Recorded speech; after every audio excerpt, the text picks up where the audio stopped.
Does my crown look a little bit like Rapunzel's? No? Yes? What are your thoughts?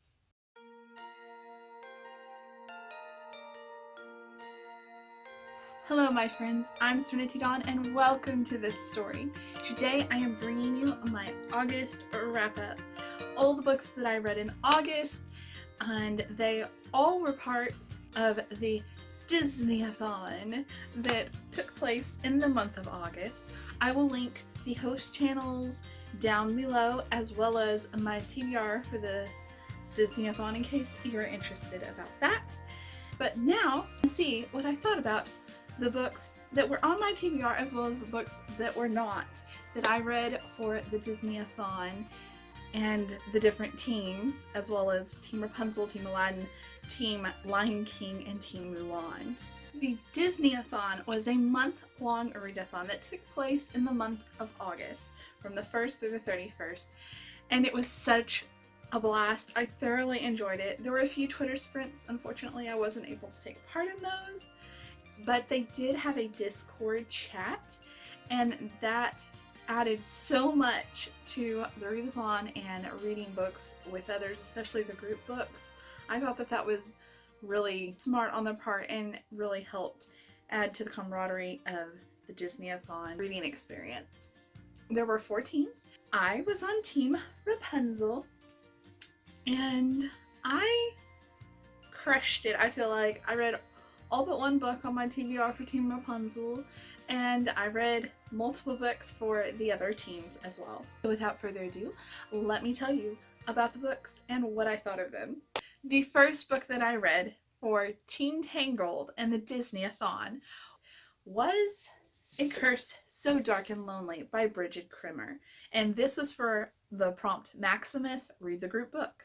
Now this is a Beauty and the Beast retelling, and this is really interesting because it kind of takes place in 2 different versions of reality or dimensions, or however you want to put it. Our main character is from the area of Washington, D.C., and she has cerebral palsy, and because of that she has a very pronounced limp, and her family is not doing well. Her mother is very, very sick, and their father left them with some really bad debts. Because of that, some loan sharks have her older brother and her under their thumb, and so they have been forced into doing some less than savory things, and definitely not legal. And anyway, so that's where the story begins, is with them. On the flip side, our male main protagonist, Ren, and his captain of the guard, Gray. Now, Ren and Gray are the only ones left within the castle because the whole court was murdered by a monster, a beast. And so now this prince is left to try to pick up the pieces and to try to keep his kingdom from falling apart, whether it be from the monster or from outside forces who would wish to take over. So in order to break this curse and defeat this monster, the enchantress who has put him under this terrible curse has stipulated that if he can get a girl to fall in love with him, then that'll be it, and he will no longer be this terrible beast and monster and wreak havoc on his people. However, that has been much easier said than done, because when we meet him, he has been under this terrible curse for close to 200 seasons, a little bit more, and so it's been a long time, and so far they've had no luck. Well, things get really interesting when these 2 worlds collide. I was really interested and intrigued when I heard about this story back in January, because Harper, our main character, does have cerebral palsy. As I was growing up, a friend who would come and visit us sometimes, she had cerebral palsy, and so I was really intrigued to see how this played out in the book and how that related. And anyway, it was just, I thought that part was really well done, having personally not had it, but seen it. I thought it was done in a respectful manner, as well as added to the character and her story. It was a part of her, but it wasn't her whole identity. And so I really thought that that was very well done.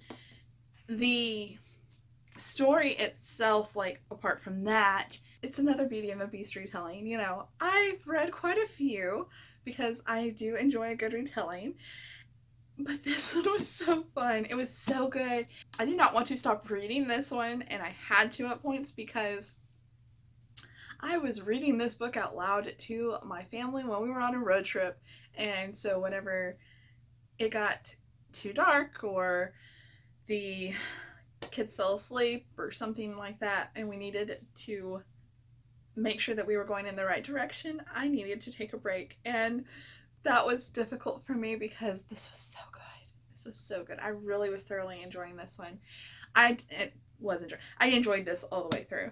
And I really am looking forward to A Heart So Fierce and Broken, which will be coming out in January of 2020. So not too long, just 4 months. So that'll be good. I'm excited for the second book in this series. I am excited to see where she goes with the characters. There were some things that were super predictable. Some people were blown away by the ends. Part of me was like, oh yes, she did do that, because I had totally forgotten about it until the end. I was wondering at the beginning of the book if certain things were going to take place that did, and there were other things where she completely surprised me. I was like, that was an intriguing way to approach that situation. So I think that she has a very real talent for telling a compelling story and telling it in a rather different way than it's been told before. So I give this book 5 out of 5 stars. I'm so enjoying this one. So that was an excellent way to start this readathon, was with a book that was so very enticing to me. And if you haven't read it already and you enjoy retellings, you enjoy fantasy or strong characters, I would really recommend A Curse So Dark and Lonely by Bridget Krimmer. The second book that I read for the Disney-A-Thon was the first prompt on Team Tangled, and that was Rapunzel. Read a book with glowing reviews. Was Truly Devious by Maureen Johnson. Now, I have to admit, I was a little bit frustrated about this book to begin with before I ever even read it, because prior to reading this book, I read the Shades of London series. Now, currently, there are 3 books in that series, and where the 3rd book ends is most definitely not the end of this series. Things are left wide open, and so I was like, yes, when is the 4th book coming out? I need that 4th book. I am so curious to see what happens in this world with these characters. And I found out that we will not be getting a 4th book in the Shades of London series published, at least. She's written it, but it's not going to be published until all of the books in the, whatever the Truly Devious series is called, are published. And so we have to wait for that 3rd book to be published before the 4th book in the Shades of London series comes out. So I was a little bit frustrated and a little bit antagonistic towards the Truly Devious series just because of that. And so, whatever. But I did need a book for the Rapunzel prompt, and so I chose Truly Devious because my library had it, and I really did thoroughly enjoy the Shades of London series. However, with that said, the Truly Devious series and the Shades of London series are very different books and series. They're both really enjoyable, but the Truly Devious series is very much a mystery suspense novel. It's kind of set up like, I read a couple of Agatha Christie books recently, and it kind of reminds me of that, but in a more character driven and YA platform. Not necessarily on the skill level perhaps as Agatha Christie, because she was able to like because her stories were like ridiculously in such a short amount, and the Truly Devious book was like that. So, you know, it's all up to interpretation. I thoroughly enjoyed the first Agatha Christie book that I read, and I really enjoyed the Shirley Devious books, even though they're very different, but they're similar in the fact that they're a murder mystery. So it starts off with this book in the 20s or 30s, and for various reasons I kept picturing a man very similar to Rockefeller in the regard to money and influence that he had. He wanted to open up a boarding school that catered to those he thought were gifted in arts and invention and thought a little bit outside of the box, and traditional education may not have been the best for them.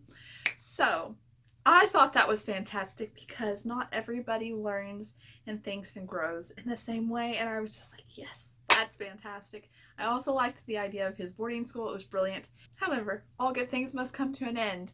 His wife and daughter were kidnapped and murdered, and obviously he was grieving, and there were things that happened. Also, there was another murder of one of the students around the same time. It was a really fun and different way to open up a book. And so the boarding school kind of shut down for a little bit, but it gets reopened later, but it's always got this dark cloud hanging over it. So then we fast forward more than half a century into the future, present day, and we pick up where our lead character is starting at this illustrious boarding school. And it was really different. It was really unique. You can definitely tell that Maureen Johnson loves boarding schools because in the Shades of London series, there is a boarding school in London. This one's in America. But it was a lot of fun. There were points where it almost seemed a little bit Scooby-Doo-ish, but then it went back to the darker and more serious tones. It was really fun to kind of watch and to experience this balancing act that the book had with not being so dark and heavy, and then at times not taking itself super seriously, which was really fun. There were points of levity that was just kind of like, oh, I see what you did there. That was clever. So I am looking forward to reading The Vanishing Stair. I would give this book a high 4, like 4.5, 4.75, somewhere in there, because I thoroughly enjoyed it. However, I didn't love it. It's not one of my favorite reads, but I did thoroughly enjoy it enough that my local bookstore has a copy that is signed, and I like to own it so bad, but it is not in my budget, so unless it goes on sale, I just get to look at it every time I go in. But it was a great book. I'm looking forward to reading the second and hopefully the third, which is coming out soon, I think, even if it's not already out. I don't know. I'll put the release date down here. So those are the first 2 books. The third book that I read for the Disney-A-Thon was the Flynn Rider prompt, and I always have trouble with this title. It's by Agatha Christie, but it's The Adventure of the Sinister Stranger. Now, this is a novella. It is super short. It is a super short story, and it was okay, but and I know this might seem terrible to some of y'all, I didn't love it. I didn't really enjoy it a whole lot. I'll try to read another story or 2 in this series or serial, whatever you want to call it, but I didn't love it. Honestly, I really didn't like it either, so I'd probably get like a 2.5. Maybe I just need to reread it. Maybe it was the time I was reading it. I don't know. It was so short I could reread it pretty quick. So maybe that's what I'll do. But as of right now, I'm only giving that one like a 2.5. It was not great. It wasn't good. It was just, eh. So maybe I missed something to make it great. Now, Team Tangled has a special ability. They had Pascal as their mascot, and his special ability, because he's a chameleon, would be to hop over to the different teams and islands and do a prompt from there. If we wanted, we could do our prompts out of order, which was fantastic. That's why I chose Team Tangled. And because of that, not only was I able to read books out of order on my team, but I was able to do other teams in between my books for Team Tangled. And so the 4th book that I read was for Team Mulan. was Lee Shang, read a book that features a squad. Now, the book that I read for that was the first book in the Lockwood and Company series called The Screaming Staircase by Jonathan Stroud. I would consider the Lockwood and Company series to be a supernatural fantasy alternate reality type of situation because it takes place in London, modern day, but a lot of the things that happen give you very old school, early 1900s kind of vibes. At least for me. I feel like it gives me a lot of early 1900s vibes with things that happen and the atmospheric feel of it. It's got a gothic almost kind of thing going on at times, which is even earlier, but it's really a lot of fun. So basically what has happened is, for unknown reasons, our world has been overrun with ghosts and poltergeists and things of that nature. Now, we don't know why. We just know that they are here in our realm and they are most powerful at night when the sun goes down. But everyone is susceptible to them. However, the adults cannot see them, and so they are more vulnerable, which leaves the children to fight these entities, these evil beings. Lockwood and Company is the only agency in London that not only fights ghosts and whatnot, but also is run by children. And that is really unique because all the other agencies are run by adults, even though they can't see them. Not only is it run by children, but it's super small. It only has 3 members on their team, and it's Lockwood, George, and Lucy. They all have their strengths and their weaknesses and their quirks, and it was a lot of fun. So much fun, in fact, that, spoiler, I've already read 2 more books in the series. So, yes, I highly recommend it if you enjoy supernatural ghosts. It's very atmospheric, so, now that October is right around the corner, if you need something to fill, some requirements or scratch an itch of something kind of dark and creepy, but not super creepy and will keep you up at night, you might check into Lockwood and Company because it's a lot of fun. It's really unique. The world that Stroud created is intriguing. I've thoroughly enjoyed them.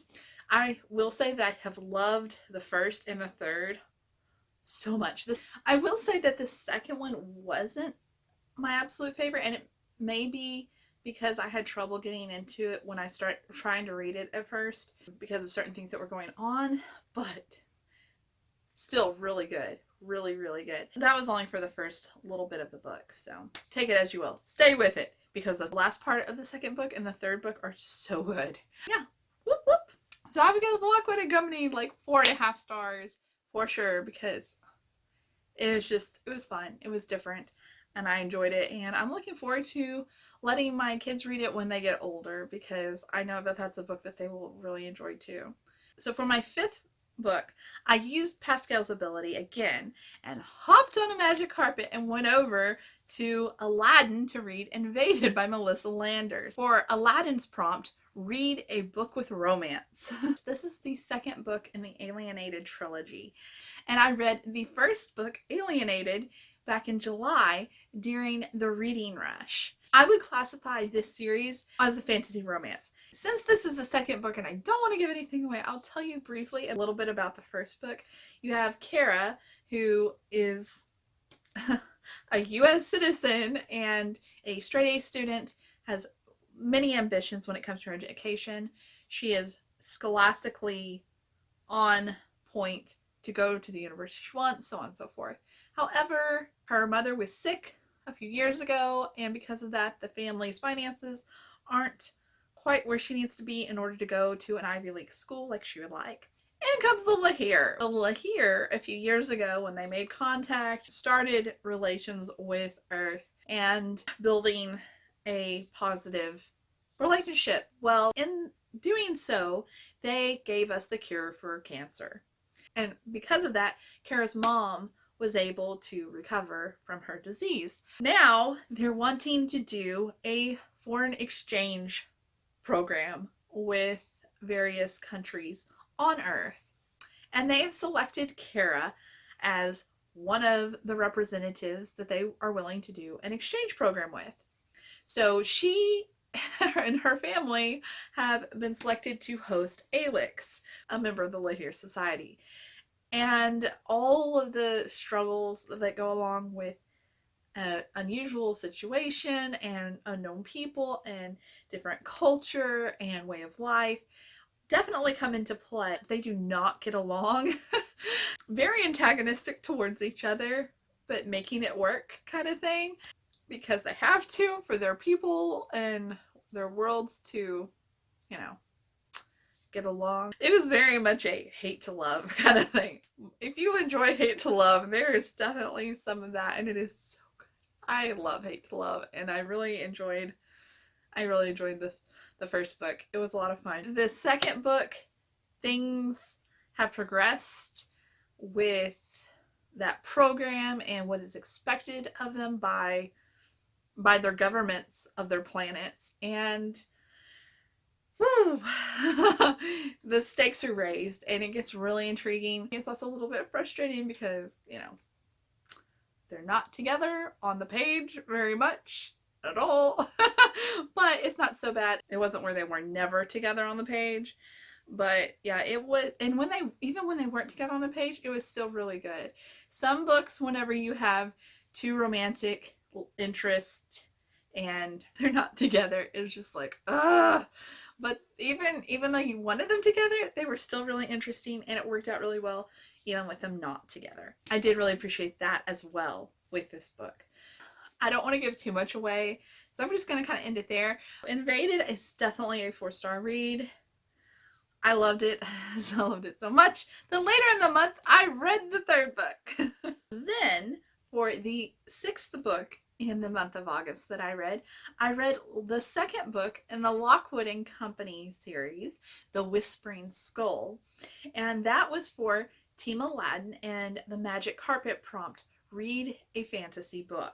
Again, this is a continuation of the Lockwood series, and I don't want to give too much away. I will say that there were a few new characters that were introduced in the Whispering Skull that we didn't have in the 1st book, and stakes were raised, which is good. You need that. That's what I read for my 6th book in August. The 7th book that I read in the month of August completed challenges for 2 prompts, because this book was a tome, and so I did not feel bad about that at all. They said we could use books for a couple of prompts, and so I took advantage of that and definitely did that with this book, because it was such a large book and it did take up a good amount of time. And that book was Lethal White by Robert Galbraith, which is also the pen name for J.K. Rowling, just so you know.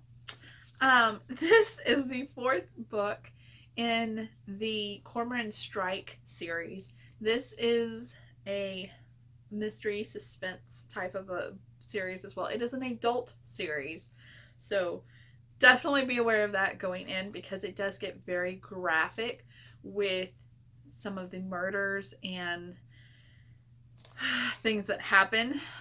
It's not sexually graphic, at least not to my recollection, but it is super graphic when it comes to some of the terrible things that happen. It picks up exactly where the 3rd book left off, and let me tell you, where that 3rd book left off left me screaming, literally. Like, I yelled whenever I finished the 3rd book, because cliffhanger, cliffhanger, cliffhanger.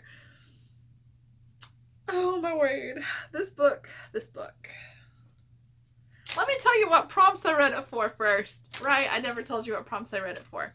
So, the prompts that I read this book for were, Shan Yu, read a book that's over 500 pages, and that was for Team Mulan. I also read it for, read a book that will push your emotions over the edge. And let me tell you, Lethal White definitely pushed my emotions so many times, because things happened that I was not happy with, things that I was happy with. It hurt my heart. It made it race. It made it slow. It just, Oh, so much. So many different types of emotions, and oh my word. It was really well done. It was really good, but also really frustrating. So frustrating. I felt, there were times I wanted to throw the book across the room. Pushed my buttons big time. I felt like this fourth book was much more character driven, of our main characters, Cormoran Strike and his assistant, more than the murder and the suspense and the mystery of what was happening. Not to say that that wasn't good and that wasn't hugely prevalent throughout the book, but there was also more of a focus on the characters, even more so than there had been in previous books, and there was quite a bit in the previous books. So that was really, really interesting and lent itself to pushing those certain buttons. I am definitely looking forward to the fifth book. I don't know when that's coming out. I haven't looked it up. I would rate this book probably just a solid 4. I don't know that I'd rate it higher or lower, just because there were times where it was just so emotionally, it just very bogged down. I felt very weary and worn with my emotions going through everything with the characters. And again, that's good writing, but it definitely took a toll. And because the mystery wasn't to par where some of the other mysteries were, that's the other reason why I'm not giving it a higher rating. Because the other books did keep me guessing and in suspense throughout the whole story. Whereas this one I had figured out. But it was still really entertaining, and it was really good and well done. If you enjoy adult mystery books, I would recommend the Cormoran Strike series. Especially if you don't mind some graphic details, especially when you get to the third book. Woo! Third book is like, yikes.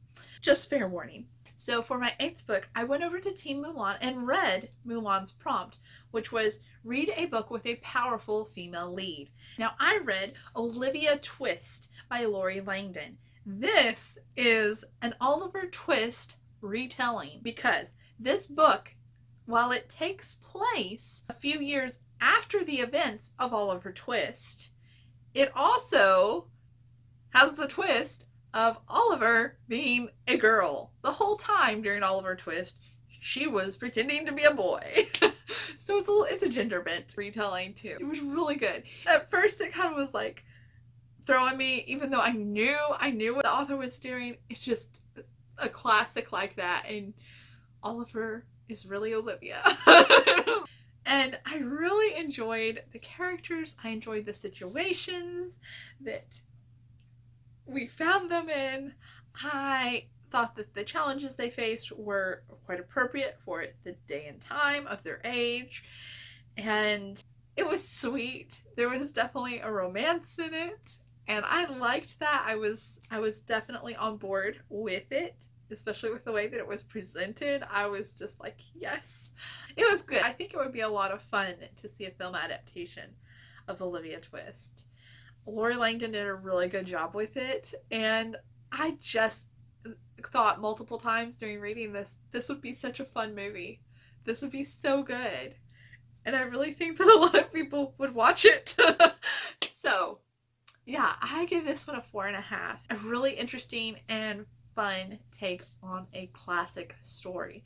Very unique. I've never heard of a retelling like this with Oliver Twist. So, if you enjoy retellings, especially gender-bent retellings, I would highly, highly recommend this one. For my 9th read in August, I know, there's quite a few. We've just got a few more though. Almost there. I went over to Team Lion King, and I read the book for Simba, read a book with a male protagonist. And for that, I read Firefight by Brandon Sanderson. Firefight is the second book in the Reckoners trilogy. So briefly, kind of a little bit about Steelheart and kind of what the first book is, what we know starting out, is about a decade ago, what they call Calamity appeared, which is kind of like a planet or a star, you know, we're not really sure starting out. And when that appeared, we suddenly had superheroes appearing as well. Well, these superheroes are a lot like, you know, the DC Marvel kind of superheroes like with X-Men or Superman. And whew, the twist is they're not good. They're not here to help us or save us. They are very much in it for themselves and evil. They are terrible people and basically cannot be stopped because they've got superpowers and hurt and kill people who get in their way. So, yes, that is where we are at when we start the series. And it was so much fun. It is so much fun. I really enjoyed Firefight. It picks up where the first one leaves off, which made me so happy. So happy. It also really made me sad too because of, you know, the way certain things happened in the first book. But it was still really, it was really interesting. We journeyed to a different city and a different part of the country in the second book in Firefight. And that was really intriguing for various reasons. It made a lot of sense, but it also was like, oh, this is not going to be good. It could be good, but it also could be very bad. It was an excellent read. I'm really looking forward to Calamity, which is the third and final book in this series. If you enjoy superhero books, if you enjoy Brandon Sanderson, if you enjoy a good male lead, if you enjoy like some morally gray characters, then you might want to look into the Reckoner series. It's just really interesting. I loved the way that it has played out so far, and I'm looking forward to the third. So a high 4.75. It was really good. Really good.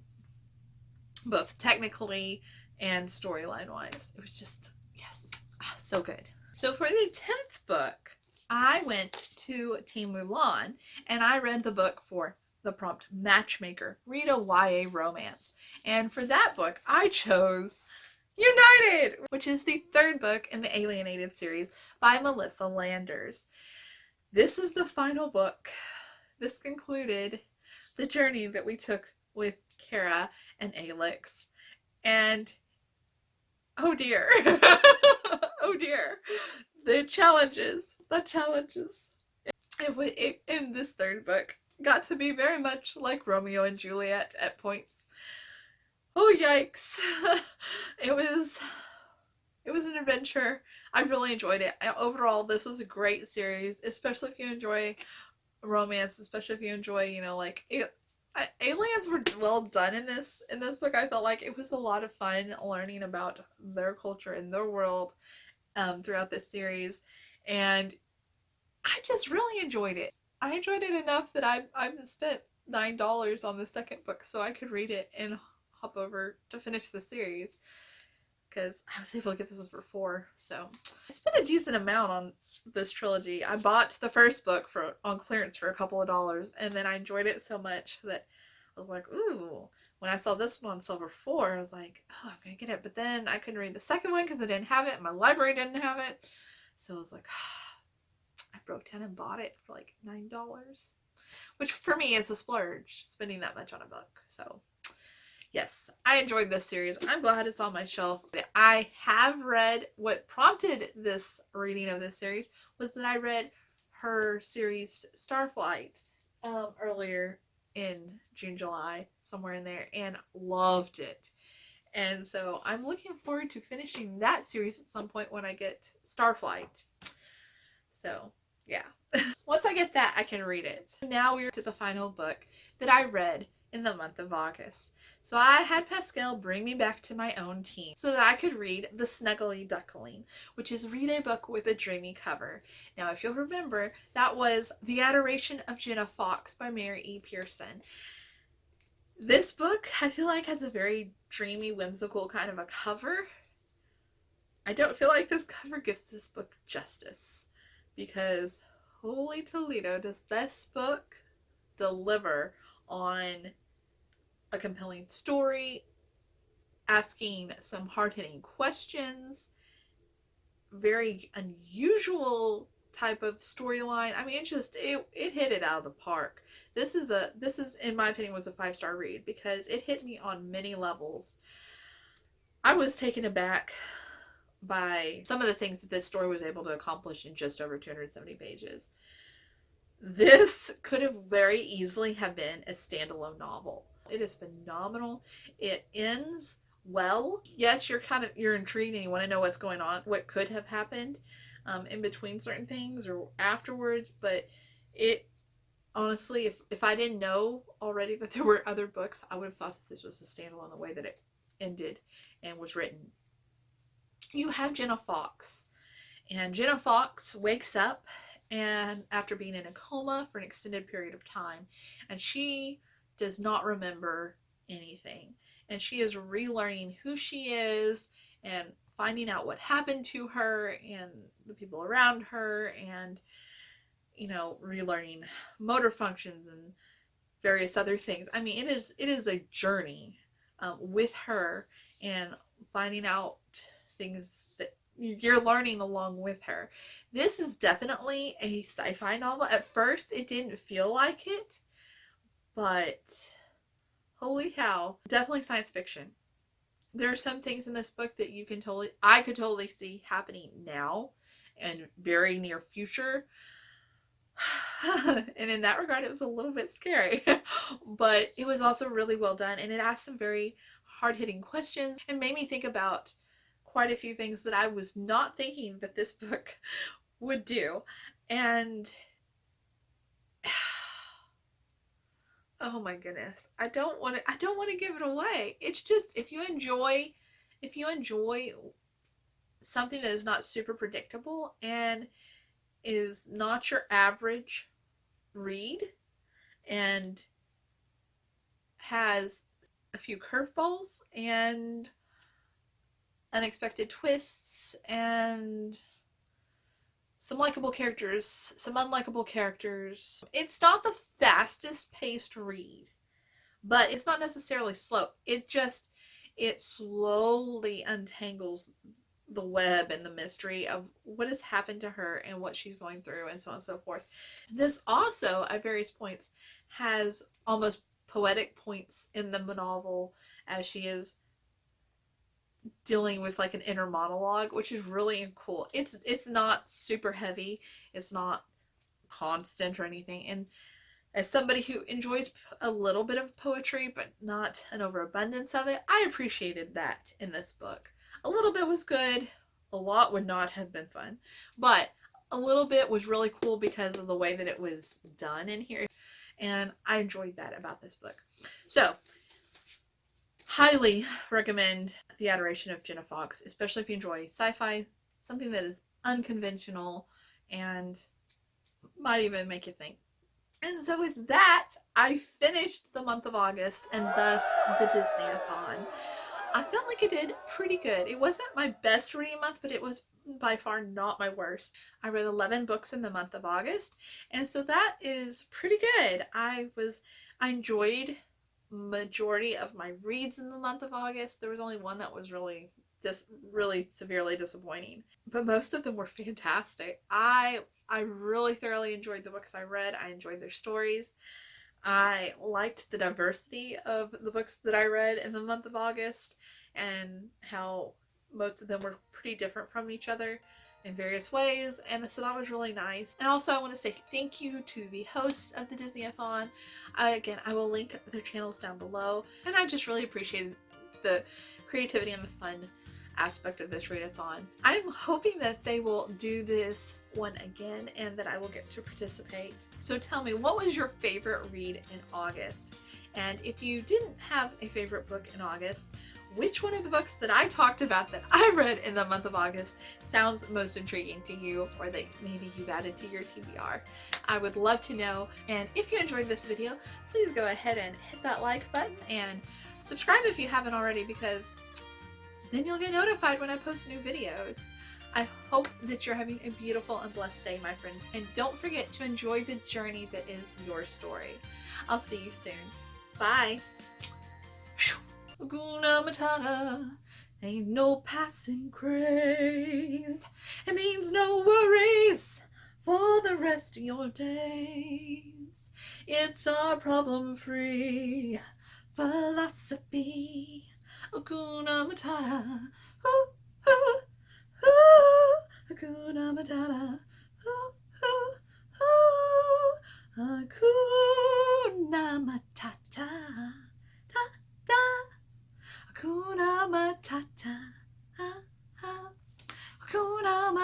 Ta.